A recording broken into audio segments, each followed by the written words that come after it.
बातें करते हम खेतों की और उसके रखवाली की। हम बीजों की बातें करते उत्तम जल संसाधन की। हम तकनीकी बातें करते फसलों के उत्पादन की। हर किसान का सपना सच हो जीवन सुखद बनाने को। गाँव-गाँव के हर आंगन का प्यारा सा ये दर्शन।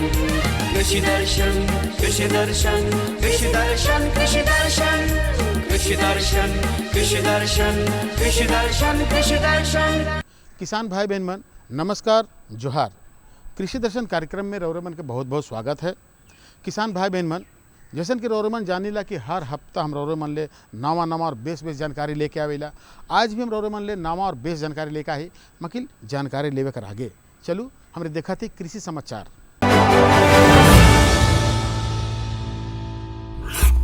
नमस्कार, कृषि समाचार में आपका स्वागत है। मैं हूं अर्चना। आइए देखते हैं आज कृषि समाचार में क्या है खास। समेकित बिरसा ग्राम योजना द्वारा राज्य के गांव होंगे समृद्ध। जैविक दवाओं द्वारा करें नियंत्रण भिंडी में लगे फली छेदक कीटों का। दवा छिड़काव के काम को आसान करता है बैटरी चालित स्प्रेयर। राज्य के किसानों की तरक्की और गांवों की समृद्धि के लिए चलाई जा रही योजनाओं में सरकार की एक बहुत ही महत्वाकांक्षी योजना है समेकित बिरसा ग्राम योजना, जिसे बिरसा ग्राम योजना भी कहा जाता है। विशेषकर गांवों के समृद्धि इस योजना को कारगर माना जा रहा है। सूकरों में प्रमुख तौर पर स्वाइन फीवर रोग लगते हैं। सूकरों को तेज बुखार, खाना कम कर देना इत्यादि इस रोग के लक्षण हैं और यह रोग संक्रामक होता है और तेजी से फैलता है। इन रोगों से ग्रसित हो जाने पर पशुओं का इलाज कठिन हो जाता है और उसे बचा पाना मुश्किल हो जाता है। ये रोग सूकरों में ना लगे, इसके लिए पशु चिकित्सक से सलाह लेकर उचित समय पर स्वाइन फीवर का टीका अवश्य लगवाएं। वर्तमान समय में जो किसान भाई परवल की फसल लगाना चाहते हैं, वे बेहतर उत्पादन के लिए उन्नत प्रभेदों का चयन करें।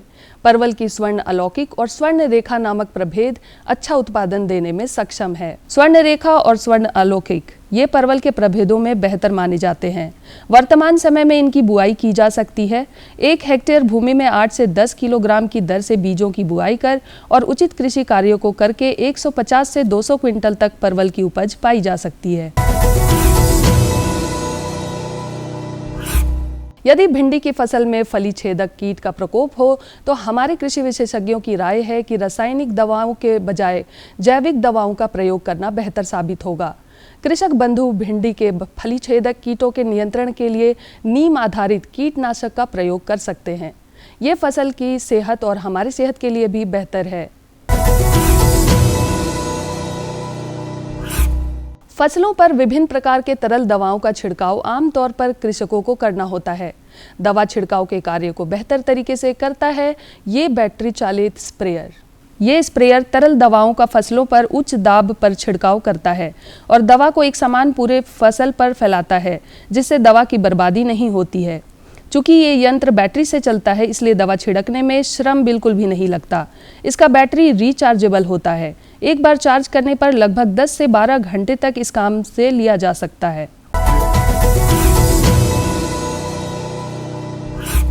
और अब एक नजर राज्य के कुछ प्रमुख शहरों के मौसम के मिजाज पर। आज राज्य के कुछ प्रमुख शहरों के तापमान इस प्रकार दर्ज किए गए। रांची अधिकतम 34 डिग्री सेल्सियस, न्यूनतम 20 डिग्री सेल्सियस। देवघर अधिकतम 37 डिग्री सेल्सियस, न्यूनतम 19 डिग्री सेल्सियस। जमशेदपुर अधिकतम 37 डिग्री सेल्सियस, न्यूनतम 22 डिग्री सेल्सियस। मेदिनीनगर अधिकतम 35 डिग्री सेल्सियस, न्यूनतम 20 डिग्री सेल्सियस। धनबाद अधिकतम 37 डिग्री सेल्सियस, न्यूनतम 19 डिग्री सेल्सियस। और अब मंडी भाव में अनाजों के वर्तमान भाव जानने के लिए चलते हैं हमारे सहयोगी सागर के पास। धन्यवाद अर्चना। दर्शकों, आज हम आए हुए हैं कृषि उत्पादन बाजार समिति पंडरा, जहां से हम आपको जानकारी देंगे आज के मंडी भाव के बारे में। दर्शकों, सबसे पहले हम लेंगे चावल। लखीभोग चावल का न्यूनतम दर है 4,680 रुपये प्रति क्विंटल से लेकर 4,700 रुपये प्रति क्विंटल। चना दाल को अगर हम लें तो चना दाल का न्यूनतम दर है 6,500 रुपये प्रति क्विंटल से लेकर 7,000 रुपये प्रति क्विंटल अधिकतम। सरसों तेल में धनुष को अगर हम लेते हैं तो जिसका औसतन दर है 12,100 रुपये प्रति क्विंटल। प्याज की बात की जाए तो प्याज का न्यूनतम दर है 2,500 रुपये प्रति क्विंटल से लेकर 2,800 रुपये प्रति क्विंटल। और आखिरी में गुड़ का न्यूनतम दर है 4,200 रुपये प्रति क्विंटल से लेकर 4,400 रुपये प्रति क्विंटल। दर्शकों, आज के मंडी भाव में बस इतना ही। अभी आपको लिए चलते हैं वापस स्टूडियो। धन्यवाद। कृषि समाचार में आज इतना ही। कोरोना संक्रमण पूरी तरह से समाप्त हो, इसलिए कोरोना का टीका अवश्य लें। साथ ही दोनों डोज लेने के बाद टीके का बूस्टर डोज भी लेना जरूरी है। संक्रमण से बचते हुए कार्य करें ताकि कोरोना बीमारी जल्द से जल्द पूरी तरह समाप्त हो सके। अगले अंक में फिर मुलाकात होगी कुछ ताज़ा तरीन खबरों के साथ। तब तक के लिए दीजिए इजाजत। नमस्कार, जोहार।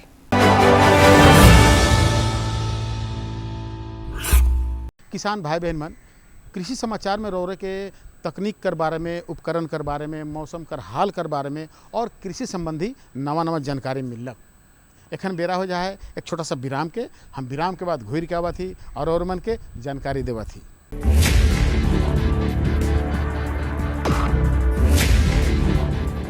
भोजन, जल और शुद्ध वातावरण हमारे जीवन का मुख्य आधार है और कृषि इसका मूल स्तंभ। पिछले 60 वर्षों में विज्ञान आधारित कृषि का व्यापक प्रसार हुआ है। साथ ही कृत्रिम संसाधनों के बढ़ते प्रयोग से कृषि की सतत क्षमता पर चिंताएं बढ़ी हैं। प्रधानमंत्री श्री नरेंद्र मोदी जी के दूरदर्शी नेतृत्व के अंतर्गत रसायन मुक्त जैविक खेती एक महत्वपूर्ण प्रयास है। रसायन मुक्त जैविक खेती को बढ़ावा देने के लिए 5 वर्ष पूर्व सरकार ने परंपरागत कृषि विकास योजना तथा उत्तर पूर्व भारत में जैविक मूल्य श्रृंखला योजनाएं आरंभ की। ऑर्गेनिक फार्मिंग को देश भर में बढ़ावा देने के लिए सरकार अनेक प्रयास कर रही है। इसके लिए परंपरागत कृषि विकास योजना के तहत काम किया जा रहा है। न सिर्फ ऑर्गेनिक फार्मिंग को बल दिया जा रहा है, बल्कि उसके लिए वैल्यू एडिशन और मार्केट की व्यवस्था भी की जा रही है। भारत सरकार एवं किसानों के सम्मिलित प्रयासों से आज देश के लगभग 36 लाख किसान 38 लाख हेक्टेयर क्षेत्र में जैविक खेती कर रहे हैं। इसके अतिरिक्त हमारे देश के अनेक ऐसे क्षेत्र हैं जहां आज भी पारंपरिक जैविक खेती हो रही है। इन पारंपरिक जैविक क्षेत्रों को जैविक प्रमाणीकरण सुलभ कराने हेतु पीजीएस के अंतर्गत लार्ज एरिया सर्टिफिकेट का प्रावधान किया गया है।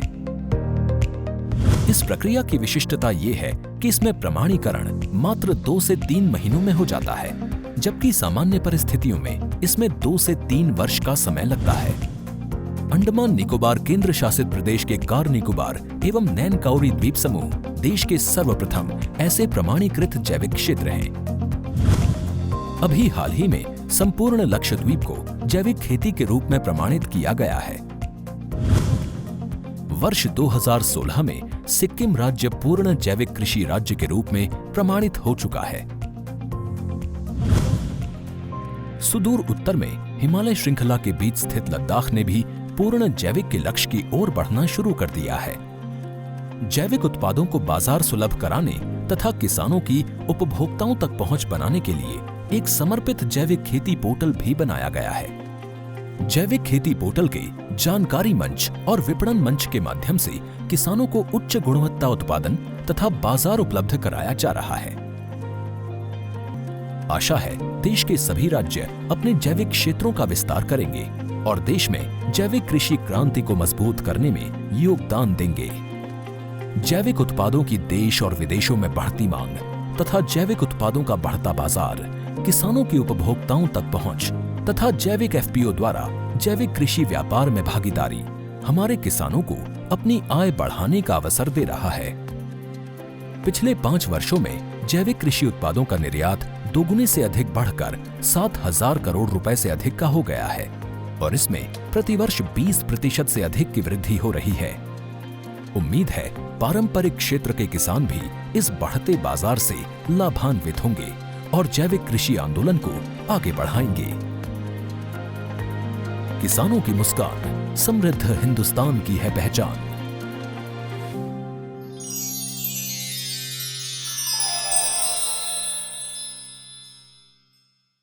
विराम के बाद रौरे मन के एक बार फिर से स्वागत है। तो चलो अपन कार्यक्रम के हम आगे बढ़ाती जानकारी की ओर। आज का जो जानकारी है वो किसान भाई बहन ले बहुत फायदेमंद है ना। किसान भाई बहन मन फ्रेंच बीन कर वैज्ञानिक खेती रौरे मन फ्रेंच बीन कर खेती करीला, मगर वैज्ञानिक तरीका से खेती करल से ओकर में ज़्यादा फसल हुई, ज़्यादा मुनाफा हुई। तो से ले रौरे मन के ई वैज्ञानिक खेती कर जानकारी देवे लाए नहीं है नहीं। देखो फ्रेंच बीन कर जो खेती है वो कम लागत में कम समय में फसल होवेला और बढ़िया मुनाफा भी देवेला है नहीं। तो भाई इकर जानकारी चाहिए रौरे मन के, तो चलू हम रौरे मन के लेके चलत थी फीचर कर माध्यम से इकर जानकारी दिवा थी। फ्रेंच बीन एक दलहनी फसल है। फल के साथ साथ इसकी हरी पौध को सब्जी के रूप में इस्तेमाल किया जाता है और फल को सुखाकर राजमा के रूप में भी इस्तेमाल किया जाता है। फ्रेंच बीन की खेती भारत में सर्दी और गर्मी दोनों मौसम में की जा सकती है। इसकी खेती के लिए हल्की गर्म जलवायु सबसे उपयुक्त मानी जाती है। जहां तक मिट्टी की बात करें तो इसकी खेती के लिए बलुई दोमट मिट्टी अच्छी रहती है। वहीं भारी और अम्लीय भूमि वाली मिट्टी का इस्तेमाल इसकी खेती में बिल्कुल नहीं करना चाहिए। जोहार, कृषि दर्शन कार्यक्रम में आप सभी दर्शकों का स्वागत है। आज हम आए हुए हैं हर पलांडू में। हमारे साथ कृषि विशेषज्ञ डॉक्टर मीनू जी उपस्थित हैं, जिनसे हम आज जानेंगे फ्रेंच बीन की वैज्ञानिक खेती के बारे में, जिससे किसान भाई फ्रेंच बीन की वैज्ञानिक खेती करके आप अधिक से अधिक लाभ कमाएंगे। तो सर्वप्रथम मैं अपने किसान भाइयों एवं बहनों से ये कहना चाहती हूँ कि आप जो ज़मीन का चुनाव करते हैं, जो अपने खेत का चुनाव करते हैं, वहाँ पर आप इस बात का ज़रूर ध्यान रखें कि खेत में पर्याप्त नमी हो और जल जमाव ना हो, क्योंकि जल जमाव जब होता है तो फ्रेंच बीन की खेती में आपको काफ़ी नुकसान का सामना करना पड़ सकता है। इसके बाद जब हम लोग जब खेत के चुनाव के बारे में कह रहे हैं तो इस बात का भी आप ध्यान रखें कि जो मिट्टी होनी चाहिए वो हल्की, जो आपकी हल्की मिट्टी होती है, दोमट मिट्टी या आपकी बलुई दोमट मिट्टी वो ज़्यादा अच्छी होती है। बलुई दोमट मिट्टी अगर हो तो आप उस तरह के खेत का चुनाव करें और जहाँ पर पीएच भी आपका 6 से 7 तक होना चाहिए।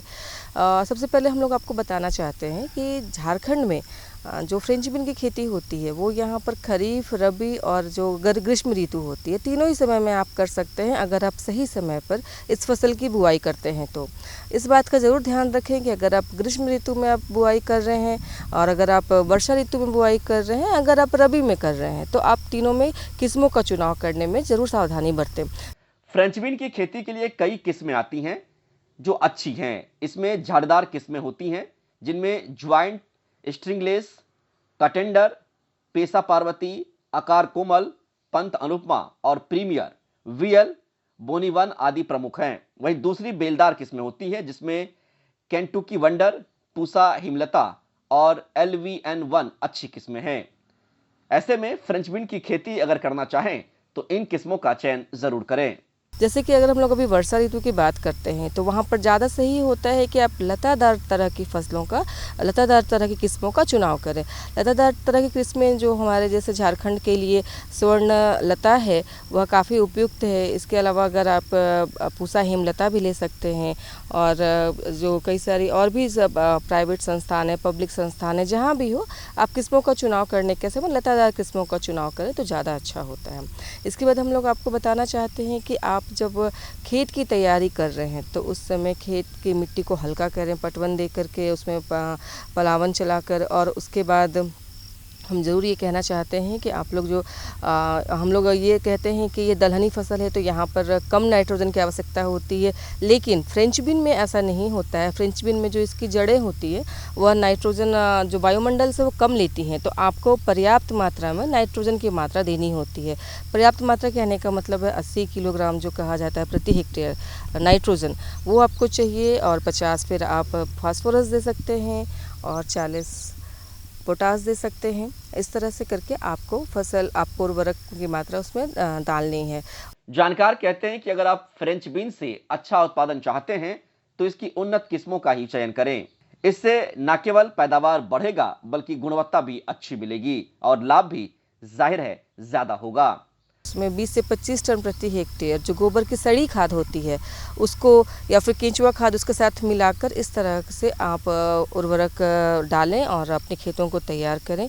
उसके बाद हम आपको कहना चाहते हैं कि चूँकि फ्रेंच बीन आप डायरेक्ट सोइंग क्रॉप है, कहने का मतलब है आपको यहाँ पर कोई नर्सरी का प्रबंधन नहीं करना है, तो आप इसके बीजों को आप तुरंत डायरेक्ट डाल सकते हैं अपने खेत में। और जैसा कि हमने कहा आपको कि अगर ग्रीष्म ऋतु और वर्षा ऋतु है तो आपको ध्यान रखना है कि वर्षा ऋतु में मेड़ों पर ही बुआई करें। अगर आप मेड़ों पे बुआई नहीं करते हैं, नीचे बुआई करते हैं आप समतल खेतों में, तो पानी का जमाव होने के चांसेस बहुत ज़्यादा हो जाते हैं जो कि फसल को नुकसान पहुंचाता है। तो मेड़ों पर आप बुआई करें, वो अच्छी फसल के लिए बहुत अच्छी मानी जाती है। और इसके बाद हम आपको बीज दर के बारे में भी बताना चाहते हैं कि बीज दर है जो आपकी लता वाली किस्में होती है वहाँ पर आप 50 से 60 किलो प्रति हेक्टेयर के हिसाब से आप बीज दर प्रयोग करें। और अगर आप झाड़ वाली किस्मों का प्रयोग कर रहे हैं, बुश जिसको कहा जाता है, तो आप वहाँ पर 70 से 80 किलोग्राम प्रति हेक्टेयर की मात्रा से आप बीज दर का प्रयोग करें। इसके बाद अगर आपने बीजों का उपचार कर लिया, अगर आप बीजों का उपचार करते हैं तो आप किसी फफूंदनाशक से उपचार कर सकते हैं, जैसे कि बैविस्टिन होता है, 2 ग्राम प्रति किलोग्राम बीज के हिसाब से करें। और इसके साथ साथ आप ट्राइकोडर्मा से भी आप कर सकते हैं, दोनों में से किसी एक का प्रयोग करें। ट्राइकोडर्मा का भी उपचार करें। यह भी जो ट्राइकोडर्मा होता है यह आपके फसल को प्रारंभिक अवस्था में किसी भी रोग या कोई ऐसी परेशानी होती है उससे बचाने में सहायक होता है। फ्रेंच बीन की खेती के लिए पहली जुताई पलाऊ से करें ताकि फसल के अवशेष के साथ खरपतवार भी नष्ट हो जाए। खेत की उर्वरा शक्ति बढ़ाने के लिए पर्याप्त मात्रा में गोबर की खाद डालकर मिट्टी में मिलाकर खेत का पलाव कर दें। पलाव करने के बाद खेती की ऊपरी पार्ट सूख जाने पर खेत अच्छी जुताई और मिट्टी को भुरभुरी और समतल कर दें। जब हम बीज उपचार की बात करते हैं तो इसके बाद बीज उपचार भी हमने आपसे बता दिया और आपसे यह भी कहा गया कि आप इसमें ज़रूर ध्यान रखें कि कोई वैसे अगर शुरुआती अवस्था में कोई बीमारी लग रही है तो उसके हिसाब से आपको इसका प्रबंधन भी करना है। खरपतवार नाशी का प्रयोग मैं ज़रूर आपको बताना चाहूँगी कि चूँकि फ्रेंच बीन की फसल जो होती है आपको 15 से 20 दिन जो शुरुआत के होते हैं उस समय अपने खेतों को खरपतवार से मुक्त रखना चाहिए। इसके लिए आप निराई गुड़ाई या फिर जो प्री इमरजेंस होते हैं पेंडिमिथलिन, इस तरह के खरपतवार नाशी का भी प्रयोग आप कर सकते हैं। तो इस तरह से करके आप अपने खरपतवार नाशी का प्रयोग करें और अपने खेतों को सुरक्षित रखें। तो देखो अब रौरे मान जो फ्रेंच बीन कर खेती करब तो वैज्ञानिक तरीका से करब और बढ़िया फसल अच्छा मुनाफा लेब, है नहीं। तो किसान भाई बहन मन चलो अपन कार्यक्रम के और आगे बढ़ाती दूसर जानकारी को। दूसर जानकारी है कि मशरूम कर उन्नत खेती। अब देखो मशरूम कर जे बात है तो मशरूम कर बारे में आज के नहीं जानत है नहीं। शादी हो, पार्टी हो, ब्याह हो, छठी हो, छीला हो, जे भी हो, इकर में मशरूम कर के आइटम तो रहेला ही भाई। और छवा मन कर बहुत पसंदीदा आइटम है मशरूम चिल्ली, है नहीं। तो इकर कैसे तैयारी हुएला, है नहीं, इकर बनाए कर तरीका, इ कितने दिन में बनकर तैयार हुएला, इकर कटाई, इकर मार्केट में कैसे इकर रेट का है, पहुँचल जाल कैसे, इकर बारे में जानकारी चाहिए। तो चलू हमरा और मन के लेके चले थी, हमरे के जो विशेषज्ञ साहब हैं उनकरे से जानकारी दिवा थी। दर्शकों नमस्कार, कृषि दर्शन कार्यक्रम में आपका स्वागत है। आज के अंक में हम गोड्डा स्थित तिलका मांझी कृषि महाविद्यालय आ पहुंचे हैं और यहाँ हम डॉक्टर पारितोष से बात करेंगे कि किस प्रकार मशरूम की उन्नत खेती की जाए। तो आइए डॉक्टर पारितोष से बात करते हैं और मशरूम की उन्नत खेती की जानकारी लेते हैं।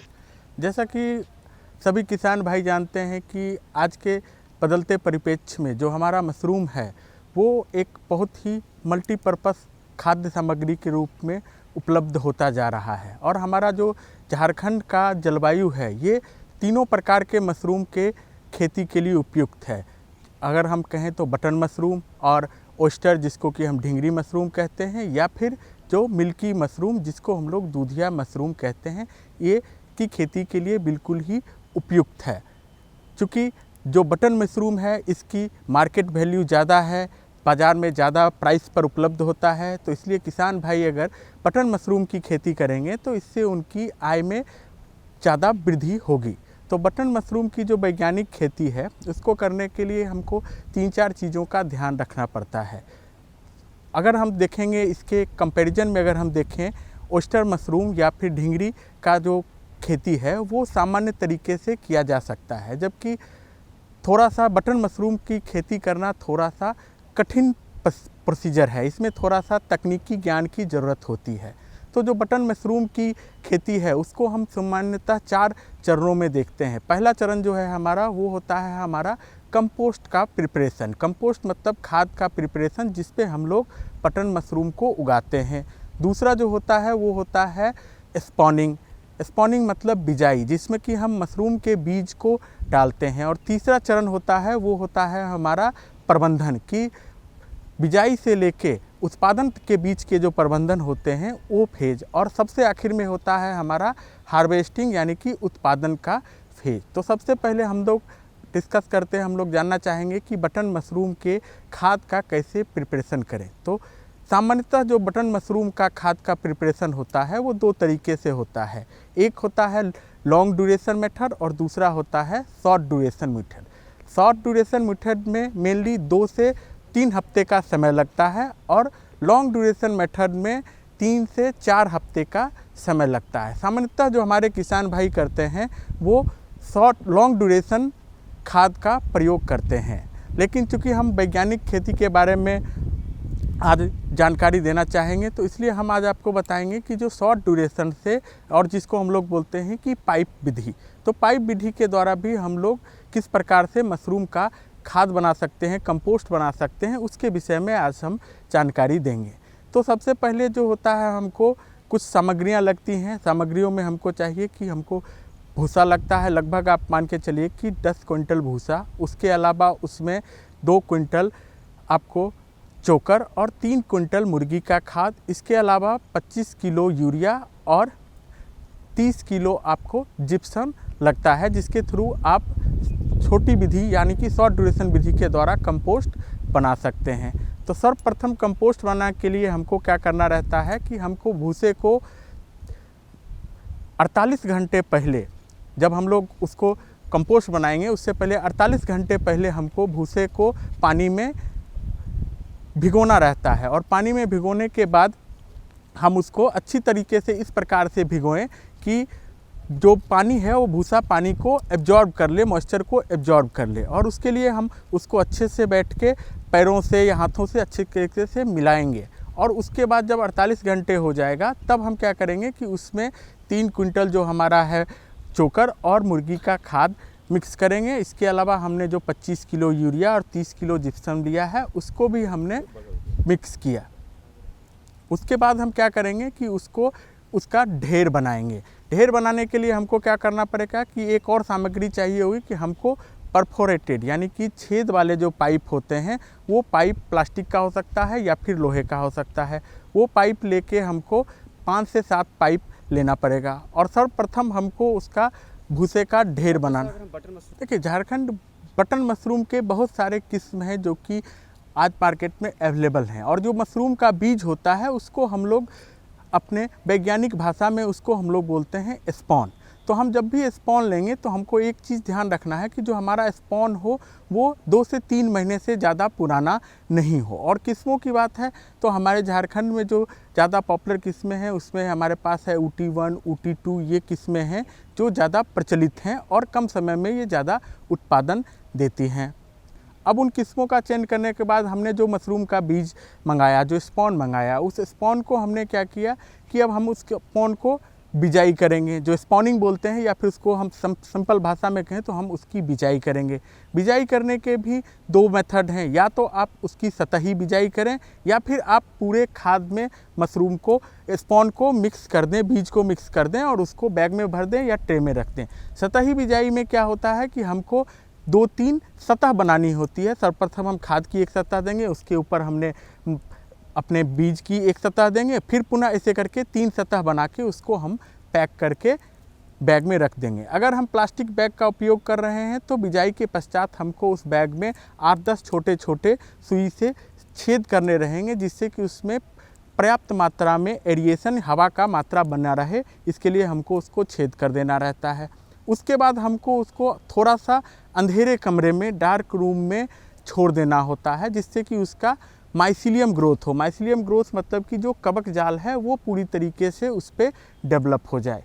तो जब कवक जाल सामान्यतः जब हम लोग बिजाई कर देते हैं तो उसके 15 से 20 दिन के पश्चात कवक जाल हमारा डेवलप कर जाता है। और इस समय में हमको ध्यान ये देना रहता है कि इस समय में हमारा जो तापमान है वो हमको लगभग 20 से 25 डिग्री तापमान मेंटेन करना रहता है, और लगभग 80 से 85% जो नमी है उसको भी हमें मेंटेन करनी रहती है। तो देखो किसान भाई बहन में आज रौरे मन कर 2 गो जानकारी मिलक, फ्रेंचबीन कर वैज्ञानिक खेती और मशरूम कर उन्नत खेती, 2 गो तो जानकारी मिल गलक। अब रौरे मन के सेल तो हम बार बार कहिला कि देखो अगर रौठिन कोई जानकारी है या हमर से कोई जानकारी चाहिए तो पत्राचार तो करे के पड़ी ना भाई। तो पत्राचार करे के है तो कर ले पता लिखू। पता है कार्यक्रम कृषि दर्शन द्वारा केंद्र निदेशक दूरदर्शन केंद्र रातू रोड रांची, और पिन कोड संख्या है 834001। तो आज मनोज वर्मा के इजाज़त देव मकील यह दिना और यह बेरा नवा जानकारी के साथ और उपस्थित हुआ। तब तक नमस्कार, जोहार।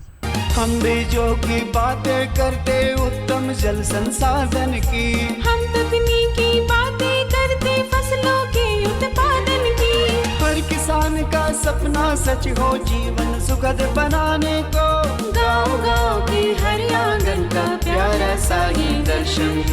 कृषि दर्शन, कृषि दर्शन, कृषि दर्शन, कृषि दर्शन, कृषि दर्शन, कृषि दर्शन, कृषि दर्शन, कृषि दर्शन।